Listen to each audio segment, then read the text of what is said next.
Je vais le redire.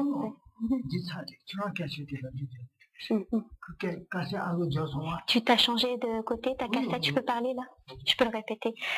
Donc au Tibet, il y a certaines personnes, donc ce n'est pas une généralité, excusez-moi, ce n'est pas une généralité, mais il y a certaines personnes au Tibet qui ont pris la mauvaise habitude d'offrir de la nourriture qu'ils ne consommeraient pas eux-mêmes aux trois joyaux, donc de la nourriture avariée, de la nourriture avariée, de la nourriture qui n'est plus bonne. Et lorsque, donc normalement il y a des interdictions dans les textes, et lorsque les lamas, les maîtres apprennent cela, ils réprimandent beaucoup ces personnes.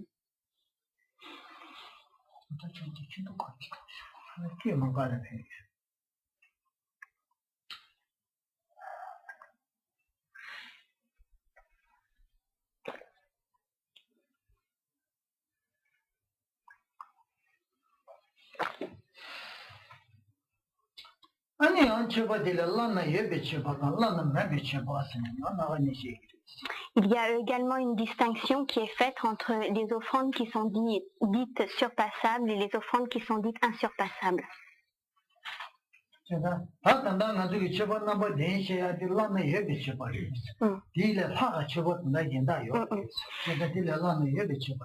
Les offrandes, les 7 types d'offrandes que nous avons énumérés jusqu'à présent font partie des offrandes qui sont dites surpassables, c'est-à-dire qu'il y a des offrandes meilleures que l'on peut effectuer, des offrandes qui surpassent ces offrandes.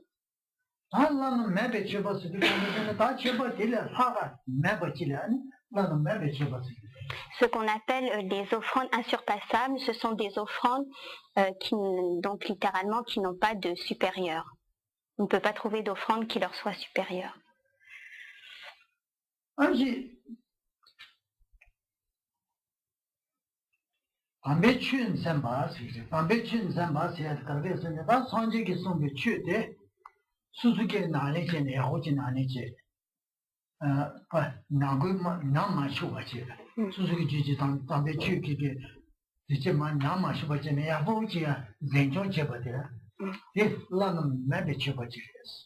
Ce qu'on appelle les offrandes insurpassables, donc qui n'ont pas de supérieur, c'est l'offrande en quelque sorte de sa propre pratique. Donc c'est le fait de pratiquer les enseignements du Bouddha, donc d'avoir une bonne pratique, une pratique qui soit stable, qui ne dégénère pas, et donc avoir une telle pratique constitue une offrande.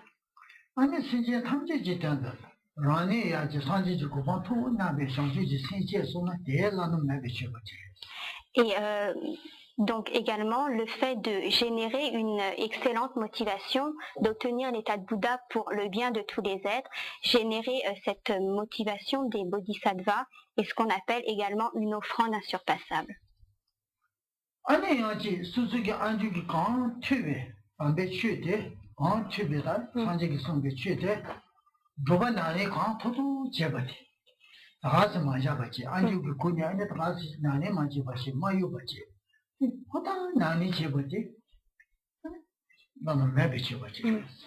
Également le fait d'appliquer les enseignements du Bouddha qu'on aura écoutés, le fait de les mettre en pratique et donc de ne pas les laisser tomber, mais vraiment de mettre en pratique tous les enseignements du Bouddha que l'on peut entendre.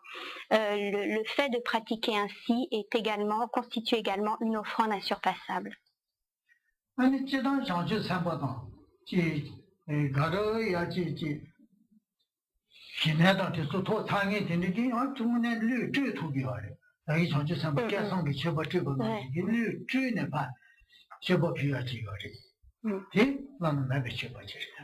Également, lorsque on effectue certaines pratiques et qu'on réalise des pratiques telles les pratiques de Shiné ou qu'on atteint des hauts stades de Bodhisattva, ces êtres ont la possibilité de décupler leur corps et donc de pouvoir faire offrande de leur propre corps.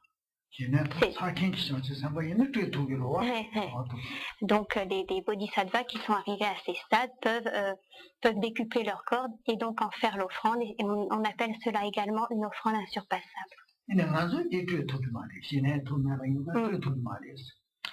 Donc ça ne nous concerne pas, puisque à partir du moment où nous n'avons pas obtenu le stade de Shiné, nous ne pouvons pas décupler nos corps et en faire l'offrande.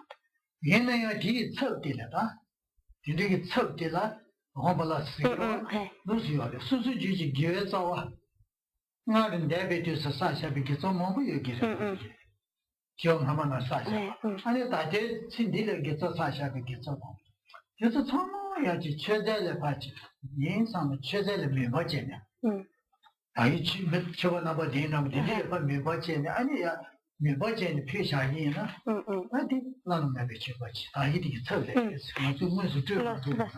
à la place de ceci, parce que nous ne pouvons pas nous-mêmes décupler nos corps, pour remplacer cela, nous pouvons visualiser que lorsque nous faisons des offrandes, donc nous avons parlé de 7 types d'offrandes, nous pouvons visualiser qu'à l'endroit de ces offrandes, nous plaçons toutes nos racines de vertu, donc que nous offrons l'ensemble de nos racines de vertu.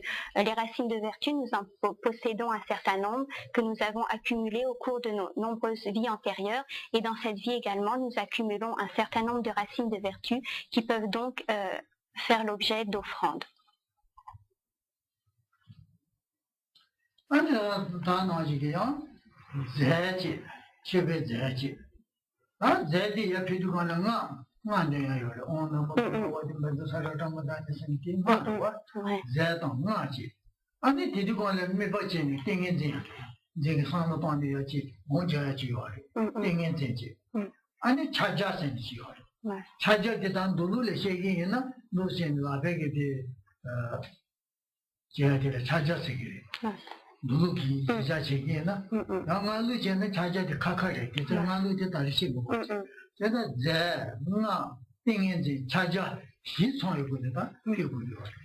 Également, lorsque nous faisons des offrandes, il faut que 4 points soient réunis. Premièrement, donc les offrandes matérielles. Deuxièmement, la parole, c'est-à-dire la récitation de mantras. Troisièmement, la concentration, donc l'esprit concentré au niveau de l'esprit. Et quatrièmement, les mudras. Donc il y a des mudras qui sont effectués si on est un pratiquant des tantras, qui seront différents si on est un pratiquant des sutras. Donc 2 manières d'effectuer des mudras. Donc ces 4 points doivent être réunis lorsque l'on fait une offrande, des offrandes.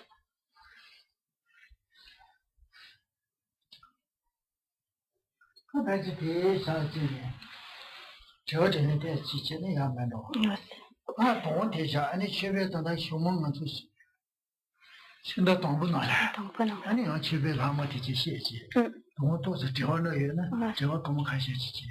nous allons arrêter aujourd'hui.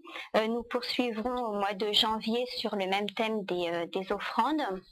Donc une autre séance sur les offrandes. À présent, si vous avez des questions, elles sont les bienvenues.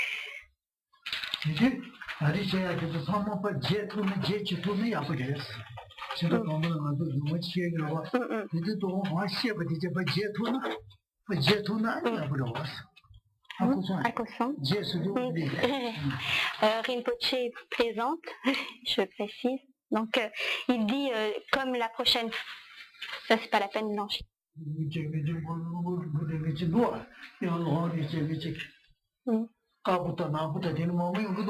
Allez, donc.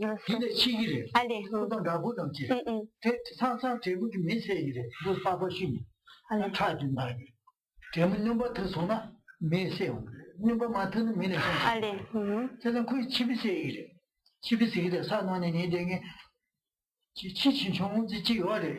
마무리를 했지만 상신아 아고 디몽제는 아니 집이지 사신 이거를 지시에 나방을 내고 오래죠 맞니 나도 이제 시신으로 디바루치 배사래 그냥 그 시어 말로 와서 배노래 아 집이지 선 저제는 되고 오래죠 나 집이지 선으로 집이지 배사래 다시 집이 내 제가지 지신의 집이지 사요 맞다 그 사모 배셔래 그 뒤지 시저 구울에 주칸제 그 산에 뒤 구울에 누가 지다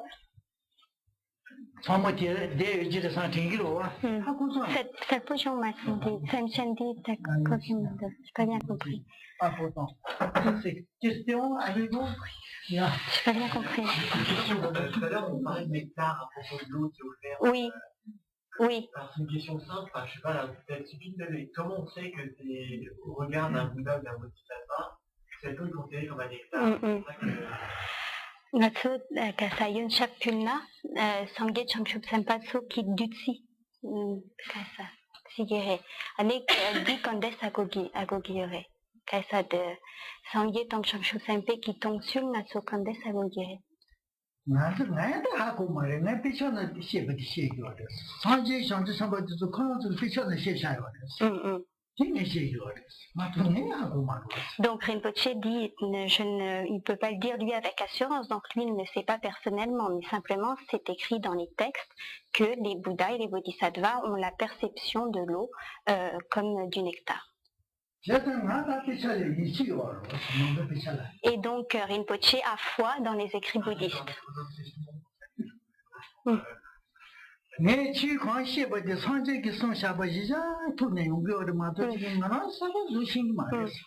ce que dit Rinpoche, en fait, c'est les paroles du Bouddha, c'est ce qu'il a lu dans les textes des paroles du Bouddha, mais lui n'invente pas ou ne fait pas des choses nouvelles, il ne saurait pas faire ainsi, donc c'est les écrits qu'il...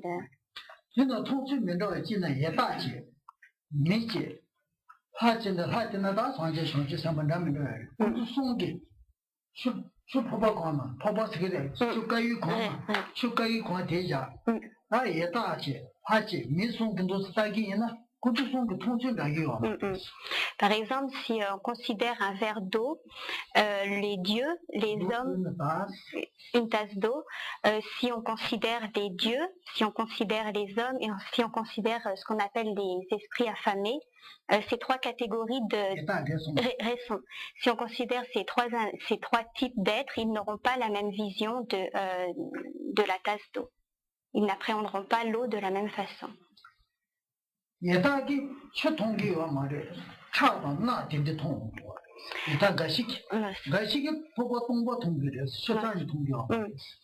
ce qui concerne les esprits affamés, une tasse d'eau, donc de l'eau, ils verront cela ou bien comme du sang et du pu. Donc certains esprits affamés verront cette eau comme du sang et du pu, et certains autres esprits affamés ne verront rien du tout, ils verront la tasse vide. En ce qui concerne les hommes, ils auront tous une vision identique, c'est-à-dire qu'ils verront de l'eau. En ce qui concerne maintenant les dieux, les Bouddhas ou les Bodhisattvas, à la place de l'eau, ils verront du nectar. Et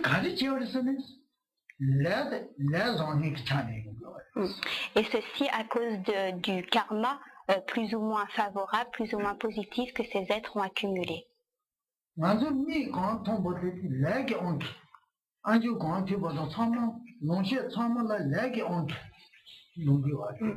Tout ce que nous pouvons voir ou tout ce que nous pouvons entendre dans toutes les activités de nos sens sont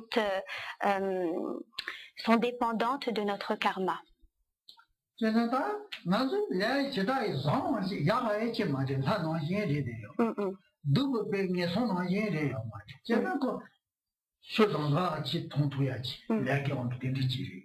Donc sous l'influence du karma, les hommes voient de l'eau, c'est-à-dire que leur karma n'est pas aussi bon que celui des dieux, donc qui voient du nectar, mais que le karma des hommes n'est pas aussi mauvais que celui des esprits affamés qui voient donc du sang, du pu.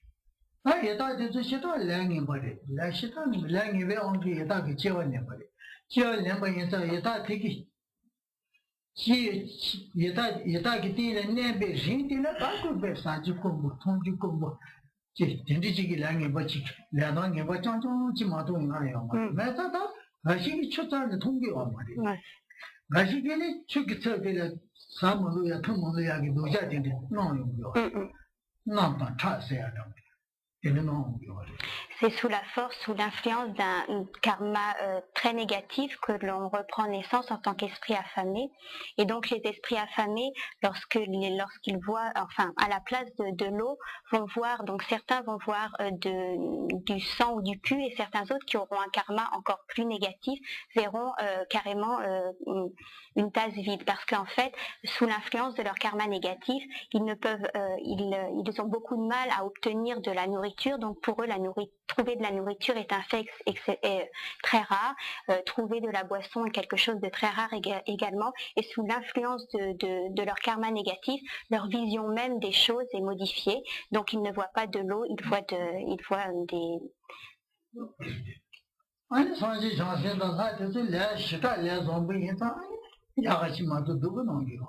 Et en ce qui concerne les dieux, les Bouddhas ou les Bodhisattvas, sous l'influence d'un karma très positif, tout ce qu'ils peuvent voir, donc leur vision est affectée de ce karma, et tout ce qu'ils peuvent voir, ils le voient sous un jour plaisant.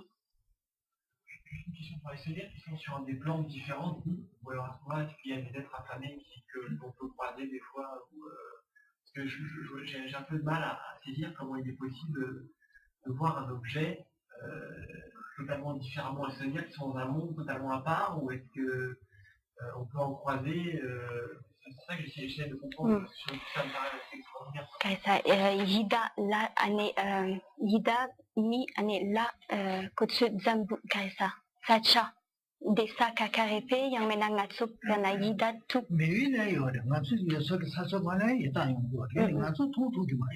Donc en fait, autour de nous, il peut y avoir des esprits affamés, mais nous ne pouvons pas les voir avec notre vision, mais il peut y en avoir autour de nous. Et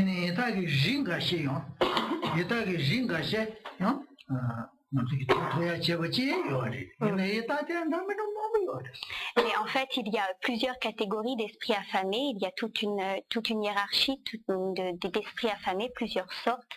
Et donc, il y en a certains qui peuvent être sur la même dimension que nous, et d'autres qui ne sont absolument pas sur la même dimension.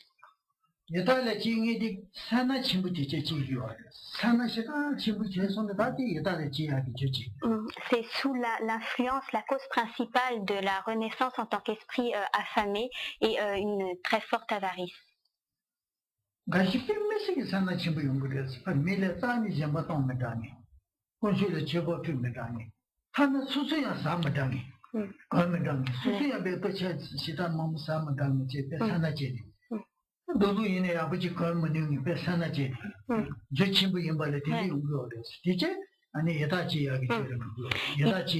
Il y a des personnes qui sont extrêmement avaristes, qui sont extrêmement avares, donc ce soit avec leurs semblables, donc qui n'offrent jamais rien à personne, ou alors qui ne font jamais d'offrande aux trois joyaux, qui ne font jamais d'offrande aux divinités.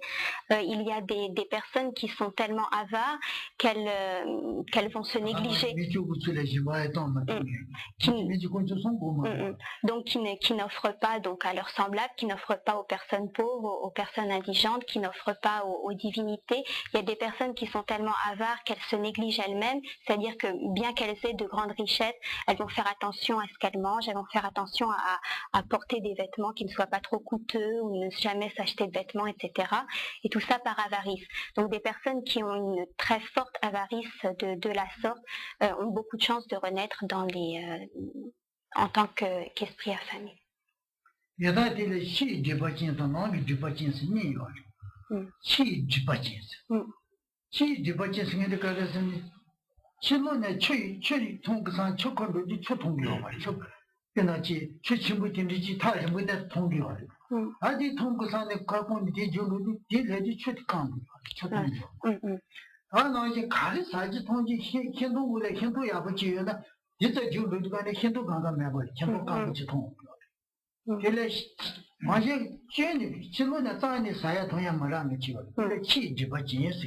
Il y a une sorte d'esprit affamé qui ont les problèmes suivants, c'est-à-dire qu'ils ont la vision de boissons, de nourriture. Par exemple, ils vont voir un grand lac comme un mirage, et quand ils vont s'approcher de ceux-là qui ne vont plus rien voir du tout. Donc ils auront envie de boire, comme quelqu'un qui est dans le désert et qui a un mirage.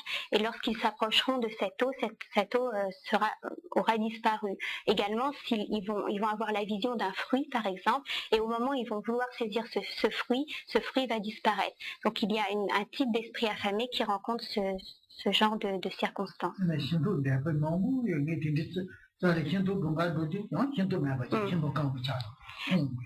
Donc par exemple, un esprit affamé qui va voir un arbre rempli de fruits, et lorsqu'il va arriver pour saisir ces fruits ne vont plus lui apparaître. Ouais, il va voir ces fruits comme desséchés. Donc cela, c'est à cause de son karma que ça se produit.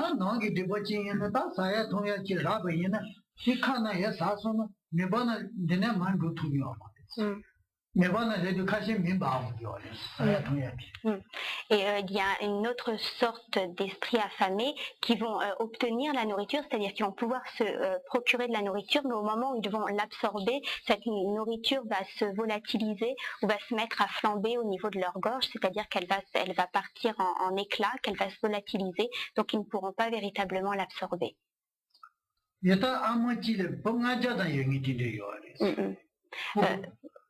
On raconte l'histoire d'un esprit affamé féminin qui avait 500 enfants.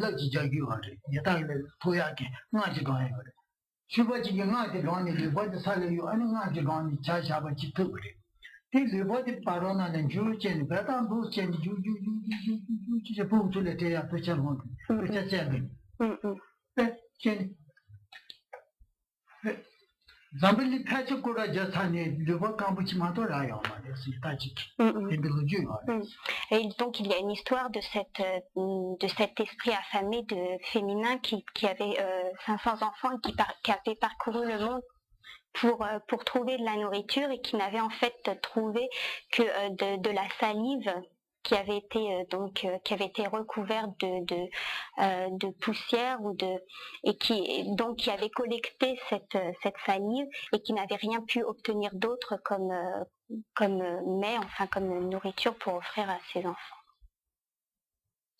En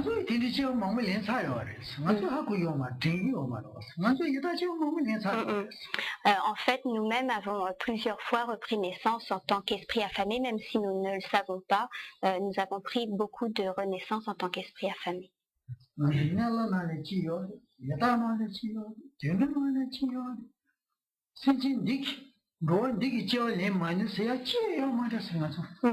Nous avons pris également beaucoup de renaissance dans les enfers, beaucoup de renaissance en tant qu'esprit affamé, beaucoup de renaissance en tant qu'animaux. Et en fait, il n'y a aucune renaissance que nous n'avons pas reprise. Quel que soit le type d'être que nous pouvons considérer, nous avons tous repris plusieurs fois une existence de ce type.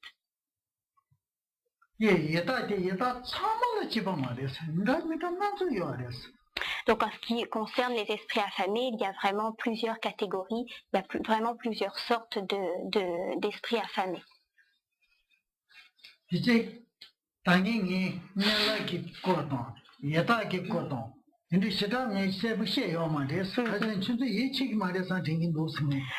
Habituellement, Rinpoche ne parle pas beaucoup des enfers ou des esprits affamés parce qu'il pense que nous n'aurons pas tellement confiance, que nous ne croirons pas tellement à cela.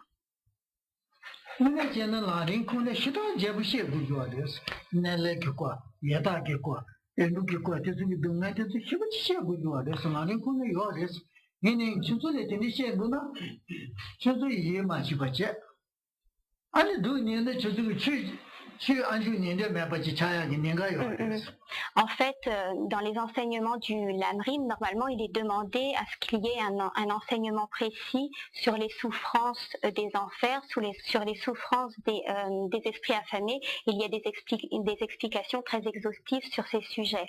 Mais Rinpoche ne donne pas ces explications parce qu'il pense que nous ne croirons pas à cela, que nous n'aurons pas de foi par rapport à l'exposé de ces souffrances. Et il pense qu'à la longue, nous en viendrons à ne plus avoir envie d'écouter le Dharma, s'il exposait cela en détail. Donc ce soir c'est venu, c'est sorti comme ça parce que c'était au cours de questions-réponses. Sinon il ne l'expose pas.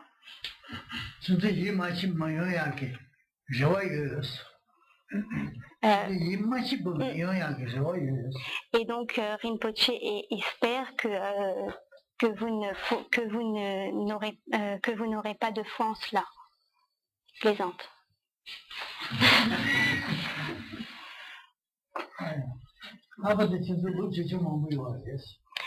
De manière générale, particulièrement, il y a beaucoup de personnes jeunes ici.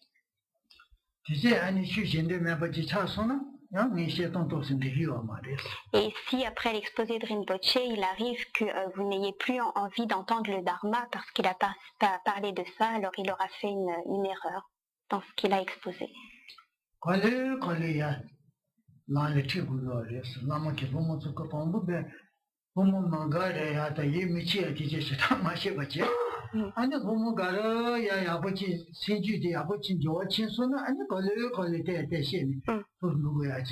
Parce que normalement le lama, lorsqu'il a des disciples nouveaux, il doit commencer par faire en sorte de lui exposer des choses qui vont le réjouir, lui plaire et qui vont générer la foi en son esprit, et petit à petit, à mesure que le disciple fait des progrès, lui exposer des choses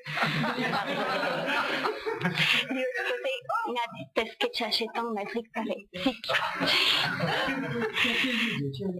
et donc lui exposer des sujets qu'il pourra entendre petit à petit. Mais au début, normalement, il doit réjouir le disciple. Mais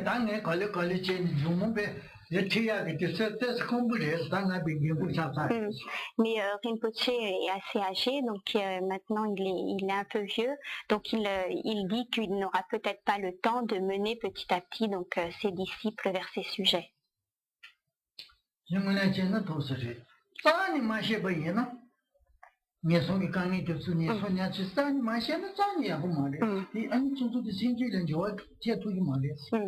Mais en fait, normalement, il ne convient pas. Mais de manière générale, il ne conviendrait pas non plus de ne jamais parler des souffrances des enfers. C'est un sujet qui, malgré tout, doit être abordé.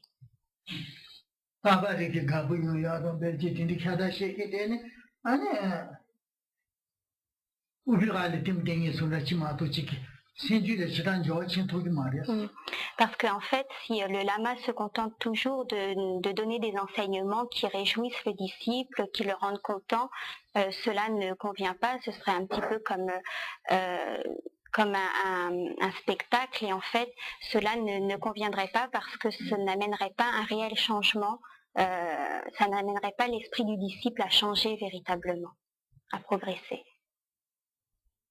Je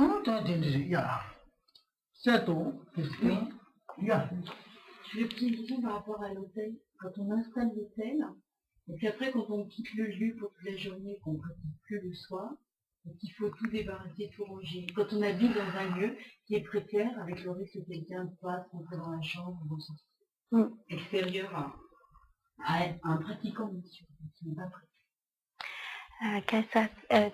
Culture Sampala, Nimaninkan Shagogirepe, je pas dit ça. Yamnen Chetsani, Kandes Chigore. Donc en fait, une fois que tu as fini ta pratique quotidienne, il faut que tu retires tes offrandes. Donc tu les gardes le temps de ta pratique et ensuite tu retires tes offrandes. C'est ça. Je voudrais savoir si c'est même quand c'est arrivé. Là, la question, c'était quand il y a quelqu'un qui passe et tout, mais quand c'est arrivé, il n'y a personne, on s'en va travailler. che sa choqué nyamlen chene tene le kache gardona yang che sa choka du go gerebe pom tabardu 이 고마데스. 뭐지? 나네데 가지 차소나 아니 많이 예소나 듣는 얘기를 이제 얘는 이제 미지 마상 거야. 나지 자에 쳐보남 딘디 얘는 텔라면도야지. 텔라면도야지 시구 같이 응애담도. 딘디 나는 얘는 아니 손이 딩어 양양은 나버죠. 너는 베서버도. 원산에 되기로 텔라면도야지 딩어 같이 응애 시구 없이나 얘는 아니 이제 미지 보다 많이 리상 거야.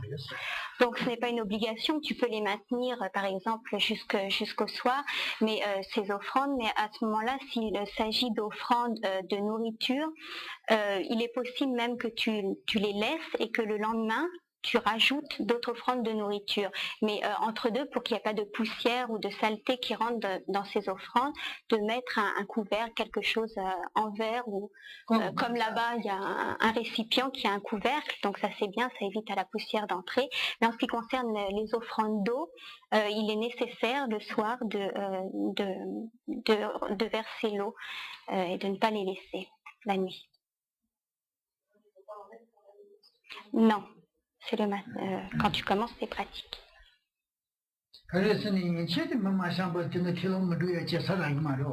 Parce qu'en fait, si on laisse longtemps donc ces offrandes d'eau, il y a de la poussière qui va venir dans cette eau et ça ne conviendrait pas. Il faut que ce soit régulièrement remplacé.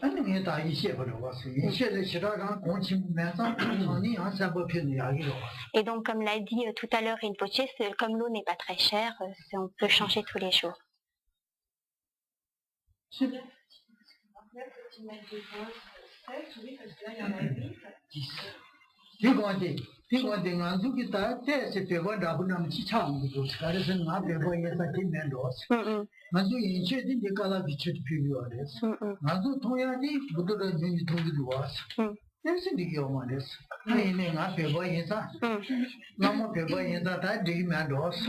Donc, dans la mesure où le lama est tibétain, donc c'est bien de pouvoir faire ces offrandes d'eau, même si nous, dans nos habitudes, donc l'eau c'est quelque chose qui est utilisé quotidiennement, mais c'est bien qu'on puisse faire des offrandes d'eau, particulièrement dans la mesure où le lama est tibétain.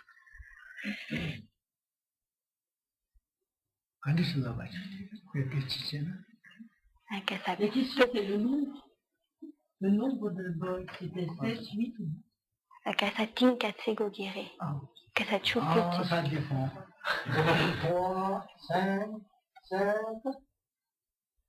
ou vers 10, 15, 21, ou vers 100. Ça dépend. Au minimum, 3, c'est bien. Un seul, un petit peu.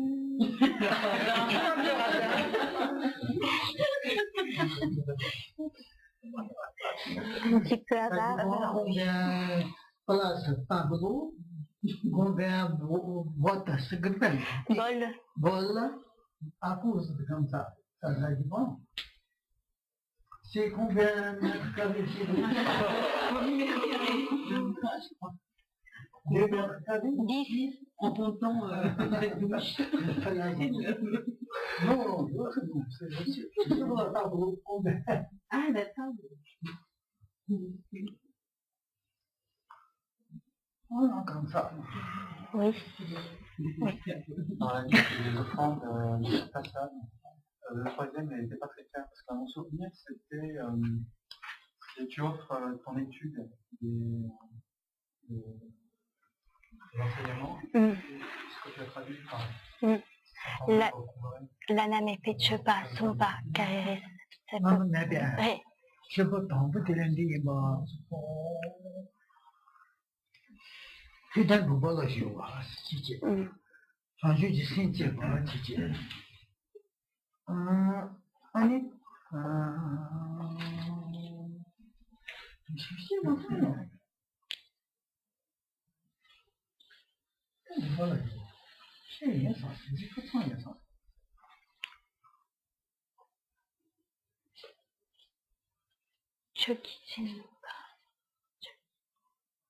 담배 치는 사람, 담배 뒤에 봐, 안 치는 사람. 담배 치는 사람. d'habitude, c'est pas. N'importe l'année, changer de cinquième base. Son boîte de la tuile d'un groupe de yuas. Tu veux d'un de grand tout au banane et son boîte. Donc en fait, le troisième point, c'est de mettre en pratique autant que l'on peut les enseignements que l'on a reçus. En côté là, en béchin zambasaya de là, sans dire que son le teacher nous le grand tout nous le sait. Nous le teacher. Année d'un tas de le grand tout y a grand jani, tout quoi de ça. Y a qui savent y en a, qui m'a nama chupache. Nama chupache les ya.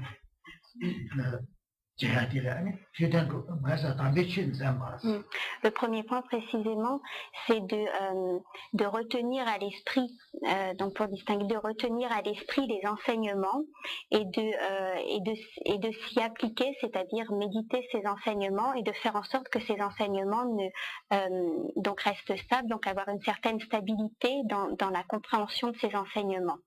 Et de faire en sorte qu'ils ne dégénèrent pas. C'est-à-dire, c'est au niveau de la réalisation des enseignements. Pour distinguer.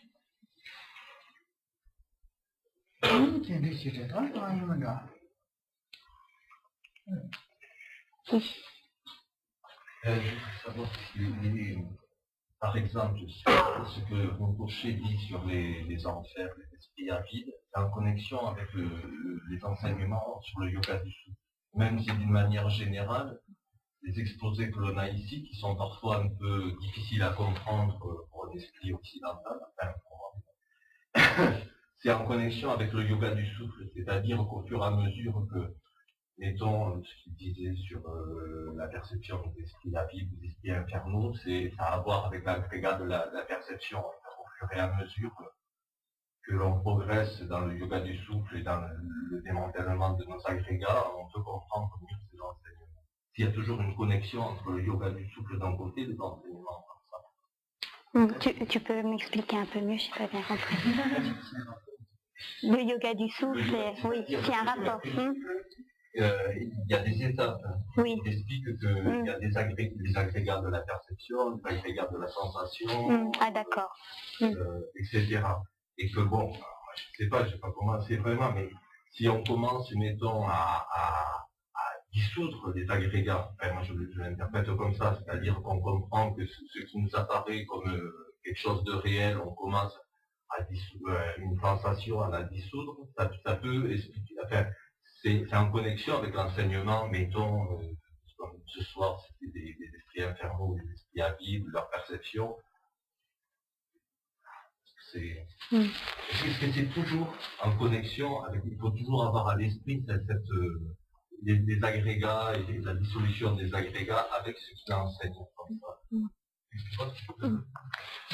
Yoga du souffle, yoga du souffle, non là, pumpunga kola, test, triere.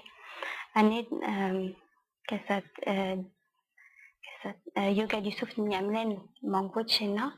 Tene kasa nyalwa tang hida ki tong sul ako giresa. Mais ça pose pas trop mal. Ako giresa le. Yoga di super sanjangke. Ti chegi yoga di super. Yoga di super sanjangke ti tong se ako to maro. Yoga di super le nani chedi kwale ane sindi yawochi.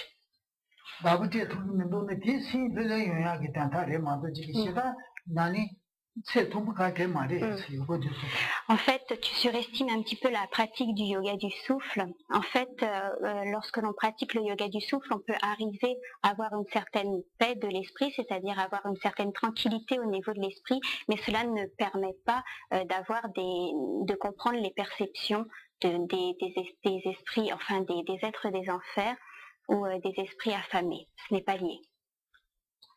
Mais 예다게 통수되다 선지 정신도 손샤버들의 예치나 다가 비르마도 인지기지 예다 통수된 안수 뭐야 가게요 말했지.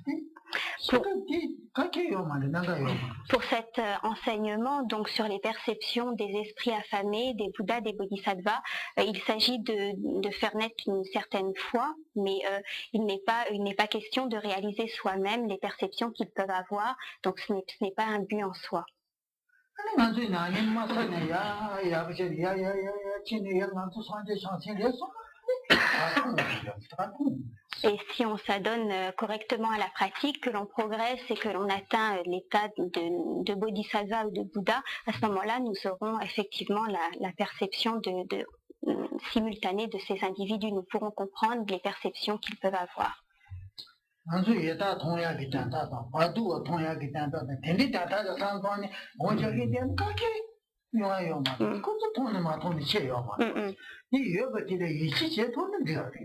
Donc il suffit d'avoir foi en ces enseignements, mais on ne va pas se mettre à méditer pour percevoir les perceptions que peuvent avoir les esprits affamés ou les êtres du bardo, etc. Ce n'est pas le but de la pratique.